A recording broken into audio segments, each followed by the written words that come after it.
అయ్యయ్యో, నాకిన్ని తెలివితేటచ్చిన దేవుడు చదువు ఇవ్వలేదే. ఏంట్రా అబ్బాయి, ఏం లేదు ఏం లేదు. ఏడుస్తున్నావు? ఏమి లేదంటావు? సంగతి ఏంటో చెప్పు, నేను ఎవరికి చెప్పనులే. పట్టు చెయ్యి పట్టు. అయ్యో, ఉత్తరం కనపడిపోయింది. అలాగే ఉత్తరమా? ఎవరు రాశారా? నా లవర్. నీకు లవ్వరా? నాకే కాదు, మా నాన్న, మా తాత, మా ముత్తాత అందరూ లవ్వాడి పెళ్లి చేసుకున్నారు తెలుసా. ప్రేమ గుడ్డిదని మీ వంశాన్ని చూసే కనిపెట్టినట్టున్నారు. అది సరే గాని నీ లవ్వర్ ఎవరు?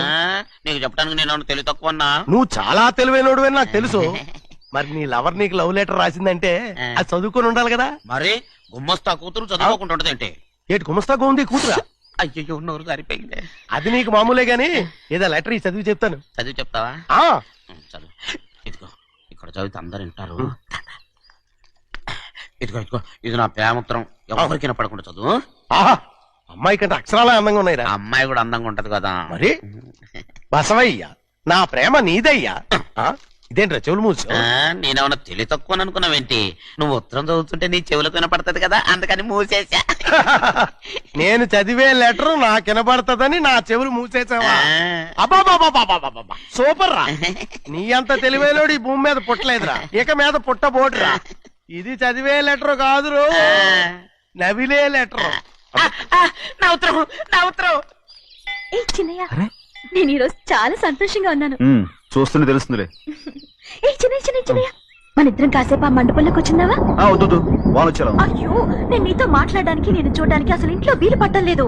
నేను నీతో చాలా చాలా మాట్లాడాలి. రేపు మాట్లాడుకోవచ్చులే. పైగా అయ్యగారు కూడా ఇంట్లో లేరు, వస్తే మన కోసం ఎత్తుకుంటారు. పద. హలో, యజమానురాలాగా చెప్తున్నాను, బోధపడిందా? బోధపడిందమ్మా. రండి. చెన్నమ్మ గారు కొండ మీద గుడికెళ్ళి వస్తామని చెప్పారు. పైగా మన చెన్నయ్య కూడా తోడెళ్ళాడు. ఇంకా భయపడతారు ఎందుకు? సాయంత్రం నుంచి వర్షం ఆకుండా కురుస్తాను. మధ్యలో కార్ రిపేర్ ఏదైనా అయి ఎందుకైనా మంచిది, ఒకసారి వెళ్ళి చూసేద్దాం. రైట్, నువ్వు వెళ్ళి బండి. అలాగనే.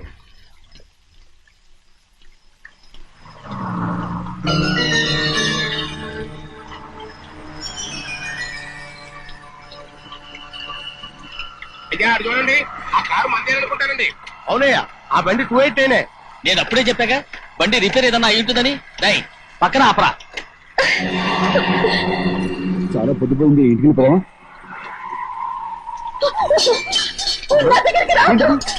నువ్వు కావాలని కారు రిపేర్ అని అబద్ధం చెప్పావు.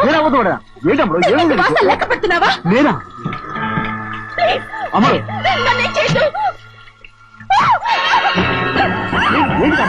పిచ్చి పట్టిందా? నీకే మొన్న వచ్చి పట్టింది. నా ప్రాణం పోయినా నీకు లోగను. ఏంటి అమ్ముడు నువ్వు చేసే పని? ఏంటి అమ్ముడు? చూసారా?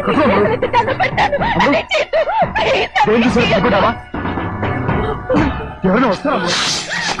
చిన్నయ్య, మా నాన్న ఎంతో నమ్మకం పెట్టుకున్నాడు. ఉన్నాను కదా, రాము.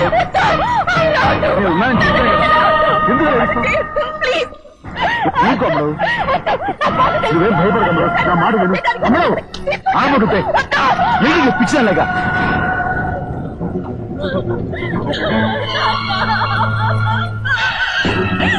ఏంటమ్మా ఇది?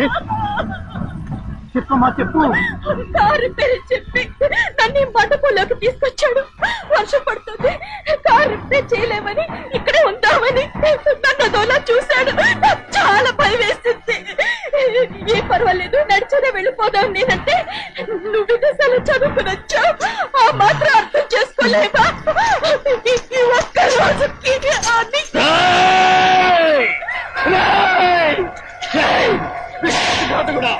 ఎంత పని చేశావు? నేను నా పిల్లలా చూసుకున్నాను. అలాంటిది నా కూతురు వంటి మీద చేస్తావా? నువ్వు మనిషివి కాదురా, నువ్వు మనిషివి కాదు, రాక్షసుడివి. తల్లిపాలు తాగి నమ్ముకుంటే నీచుడిరా. నాకే పొడిచిన నయ్యవచ్చుకుడు. ఒరే ద్రోహి, ఇవాళ నుంచి నేను చచ్చిపోయాను అనుకోరా. ఇక నా ఇంటి గడప పక్కతో నేను ఎలా పెంచాను రా? నా సొంత బిడ్డ కన్నా ఎక్కువగా పెంచాను. ఆ ఒకే ఒక్క కారణంగా నేను ప్రాణాలతో వదులుతున్నాను. నేను వాహనాలు చూపించుకో. ఇదే ఇంకోడైతే నువ్వు చేసిన తప్పుకి నరికేసి ఉండేవాడు.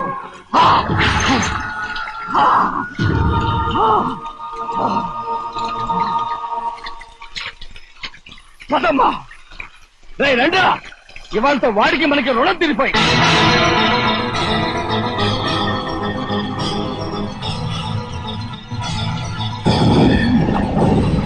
చిన్నబ్బాయి వద్దు చిన్నబ్బాయి వెళ్ళొద్దు నా మాట విను 2 కుటుంబాలు కలవబోతున్నాయి వద్దు చిన్నబ్బాయి చిన్న వెళ్ళొచ్చినా నా మాట విని చిన్న వెళ్ళొచ్చినా చిన్న వెళ్ళొచ్చినా చిన్న వెళ్ళొచ్చినా చిన్న ఆగో ఎక్కడికి వెళ్తున్నావు? ఒక నౌకరేదవా నా అక్క కూతురు ఒంటి మీద చెయ్యేశాడని తెలుసు కూడా నన్ను నోరు మూసుకుని కూర్చోమంటావా?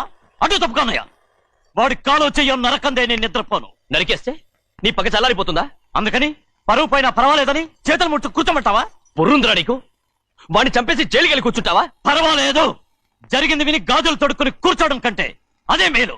ఊళ్ళో నలుగురు చేత మొహం మీద ఉమ్మయించుకోవడం కంటే జైలుకెళ్ళడమే మేలు. తప్పుకో. వద్దు బాబు, నేను చెప్పేది కొంచెం విను. మా నాన్న చిన్నయ్య నెత్తి మీద పెట్టుకుని ఊరేగాడు. ఇప్పుడు ఆయనకు నిజం తెలుసుకుని బయటకు గెంటేశాడు. ఆ శిక్ష వాడికి చాలు. కానీ మీ చెల్లెలు పరువు పోయిందే, దానికి కారణమైన వాడిని నేను ఊరికే వదిలేయాలా? నువ్వు వాడిని నరికేస్తే జరిగింది మాసిపోతుందా? పోదు, కానీ కోపం కొంచెమైనా తగ్గుతుంది కదా. 2 రోజులు ప్రశాంతంగా ఉంటే అన్ని కోపాలు పోతాయి. అవును, నువ్వు కూడా 15 సంవత్సరాలుగా ప్రశాంతంగానే ఉన్నావు. కానీ మీ నాన్నకి నీ మీద కోపం పోనేలేదే. అలాగే నేను కూడా. తప్పుకోవద్దు.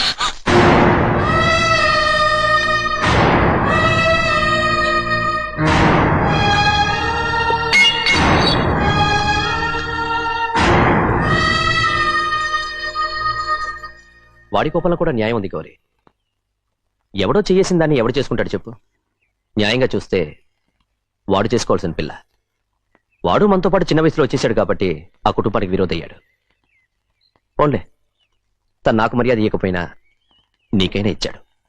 అచ్చా రే మణిదీరా. ఎందుకయ్యా చెన్నైని అడగాలి? కలుపు తీయడానికి ఎంతమంది కూలీలు కావాలో చెన్నైకే తెలుసండి. శనక్కాయలు ఏ కొట్లో అమ్మాలో చెన్నైకే తెలుసండి. జొన్న చేనుకు మందు కొట్టారో లేదో చెన్నైకే తెలుసండి. అయ్యా మరి నేను వెళ్ళొస్తానండి. ఎక్కడికి వెళ్తున్నావు? చెన్నై దగ్గరికండి. ఎందుకు? అదేనండి, కౌలు డబ్బులు ఎవరెవరి పేరుతో ఏ ఏ బ్యాంకుల్లో వేయాలి, ఈ దివాణానికి కావలసినటువంటి వస్తువులన్నీ ఎక్కడ కొనాలి, ఇవన్నీ చెన్నైకే తెలుసండి. అడిగి తెలుసుకుందామని బయలుదేరా. ఏంటయ్యా ఇన్ని రోజులు ఇవన్నీ చెన్నై చూసుకుంటుంటే మీరందరూ ఇంట్లో తిని కూర్చుని ఏం చేస్తారు? గాడిదలు కాస్తున్నారా? చే ఇది ఇల్లా సత్రమా? అబ్బా నువ్వు ఉండబోయా, నేను చెప్తున్నాను కదా. వంటింట్లో ఏమేం చేయాలో ఎంతెంత చేయాలో తెలియక అందరూ ఖాళీగా కూర్చున్నారు. 2 రోజులు నుంచి చెన్నై పళ్ళకు రావట్లేదంటగా. వెంటనే డ్రైవర్ పంపించి చెన్నైని పిలిపించండి. 2 రోజులుగా నువ్వు ఎక్కడికి వెళ్ళావు? సముద్రం ఎలా ఉంటుందో చూద్దామని వైజాగ్ వెళ్ళానండి. వెళ్ళా సముద్రంలో గోవిందయ్య అయ్యా ఈ లెక్క చూసి పంపించి. అలాగే అగా. నీకు లెక్క చూసి కదా డబ్బులు ఇవ్వాలి. మరి ముందే అయ్యా అయ్యా అంటూ ముష్టోళ్ళగా చేయి చెప్తావిట్రా. నువ్వు ఎప్పుడు వచ్చావు, నీకు ఎంత ఇవ్వాలి చెప్పు. గుమ్మస్తా మీరా నేనండి. మీకు లెక్కలు తెలియకపోతే వెళ్ళి చెన్నై గారిని అడగండి. ఏంట్రా డబ్బా ఇస్తున్నావా? నన్ను ఉద్యోగం అనేది వెళ్ళిపోమన్నారు కదా. అంటే ఏడుస్తావిట్రా. ఎక్కడికి వెళ్ళాలో ఎలా బతకాలో తెలియక ఏడుస్తుంటా. సరే ఏడో ఒక. ఇప్పుడు మా ఇల్లు చూసుకోవడానికి ఎవరు లేరురా.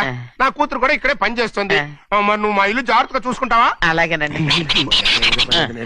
ఈ ఉద్యోగం పర్మనెంట్ కదండి? అది నీ నరకం మీద ఆధారపడి ఉంటుంది. అంతే కదా. తప్పకండి. ఎలా అదేంట్రా నరాలు తగినట్టు నడుస్తున్నావు? బాలేదా? ఇంకోటి నడుస్తాను.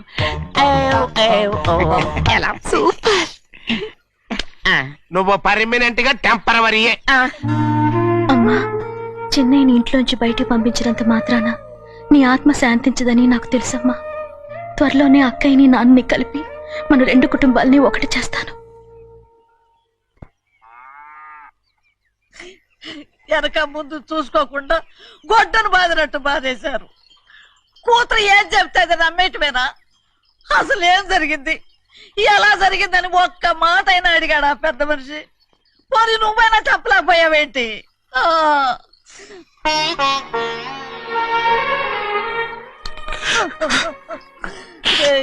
చిన్నయ్య ఏడుస్తున్నావయ్యా? పెద్దయ్య కొట్టాడని బాధపడుతున్నావా? అబ్బే పెద్ద కొట్టిన దెబ్బలు కాదని నేను బాధపడుతుంటా. ఈ నెలలో ఒక్కరోజు కూడా నేను ఆయన విడిచిపెట్టి ఉండలేదు. అలాంటిది 2 రోజులు అయిపోయింది ఆయన చూసి. అదే బాధగా ఉంది.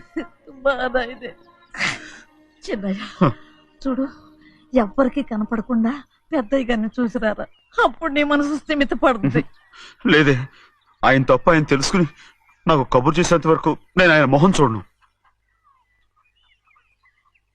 ఆ దొంగ ముఖంది నీ మీద మనసు పడ్డట్టు నాటకం ఆడింది అనుకో, అది నీ యజమాని కూతురు అని తెలుసు కదా, నువ్వెందుకు మనసు పడ్డా? సిగ్గిడిసి తన అందరి ముందు పంపు సెట్ దగ్గర స్నానం చేస్తూ నా మీద పడ్డప్పుడు కూడా నేను మనసు పడలేదే. కానీ ఒకరోజు అయ్యో ఏంటి తమ్ముడు మధ్యగా పోయిందేంటి? పుస్తకాలన్నీ తగలబెడతావు, పైగా చదువుకో డిగ్రీ కాగితాలు కూడా మంటలు పడేస్తావేంటి? ఏమైంది నీకు? ఇదిగో మర్యాదగా మంటలవి. అవి నేను చదివి సంపాదించుకున్న డిగ్రీలు. వాటిని మంటల్లో వేస్తాను, చిప్పేస్తాను, నా ఇష్టం. అది అడిగే హక్కు నీకు లేదు. అవి మంటల్లో వేయకపోతే ప్రాణానికి ప్రాణంగా చూసుకుంటున్నావే మా నాన్న. ఆయన మీద ఒట్టు ఇల్లు పడి చేస్తాను. వెయ్యి.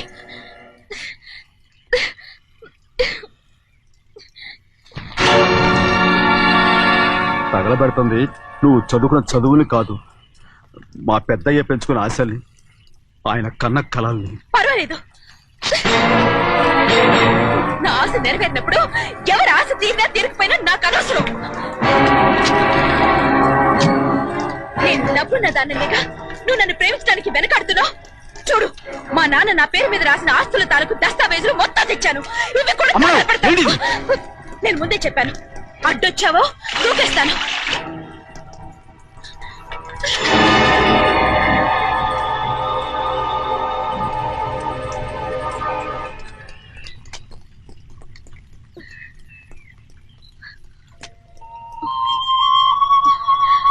చూడు, ఇప్పుడు నేను ఒట్టి ప్రభావతిని. నాకు చదువు లేదు, డబ్బు లేదు. ఇప్పుడు నేను ఒప్పుకుంటావా? మరి చిన్నపిల్ల మాడతావేటి? ఎన్ని చెప్పినా సరే నువ్వు మా పెద్ద కూతురువి. అలాంటిది నేను పెళ్లి చేసుకోవడం ఏంటి? మరి అర్థమైన మాడతావు.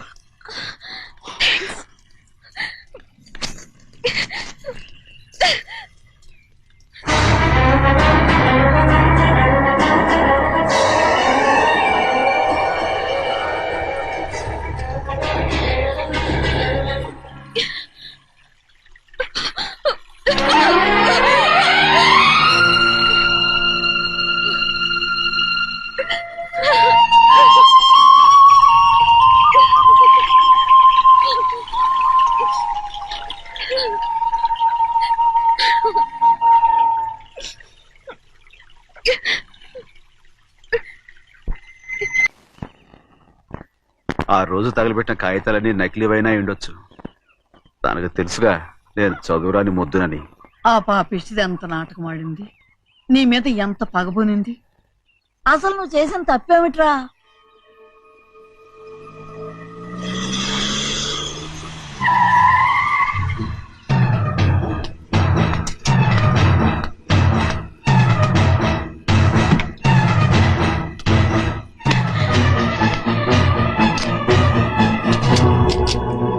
నేనా నీ వెంటబడి తిరిగాను?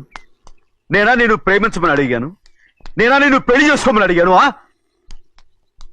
ఆ రోజు గుడికి రమ్మంది ఎవరు? వద్దన్న మండపానికి తీసుకెళ్ళింది ఎవరు?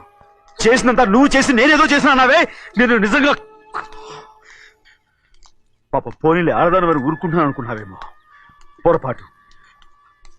నన్ను ఎంతగానో నమ్మిన మా అయ్యగారు నన్ను అనుమానించి తప్పు పట్టారే, దానికి ఆ రోజు నా నోరు మూసుకుపోయింది. కానీ ఈ రోజు మాత్రం నేను ఊరుకునేది లేదు. చెప్పు, ఎందుకు చేసావు పని? కారణం చెప్పు. ఒకే ఒక్క కారణం, నిన్ను మా ఇంట్లోంచి వెళ్ళగొట్టాలి. ఎంతో ఇష్టంగా చూసుకునే మా నాన్న నిన్ను అసహించుకోవాలి. మా అక్క కుటుంబం 15 సంవత్సరాల నుంచి మా నాన్నకు దూరంగా ఉండటానికి కారణం నువ్వు. అంతేకాదు, మా అమ్మ మాకు లేకుండా పోవడానికి కారణం కూడా నువ్వే. అలాంటి నీకు మా ఇంట్లో రాజ మర్యాద, అందరి మీద అధికారం. కన్న కూతురైన నాకంటే మా నాన్నకి నీ మీద ఎక్కువ ప్రేమ. అందుకే నిన్ను ఇలా మోసం చేశాను, నమ్మించాను. అర్థమైందా? Good bye.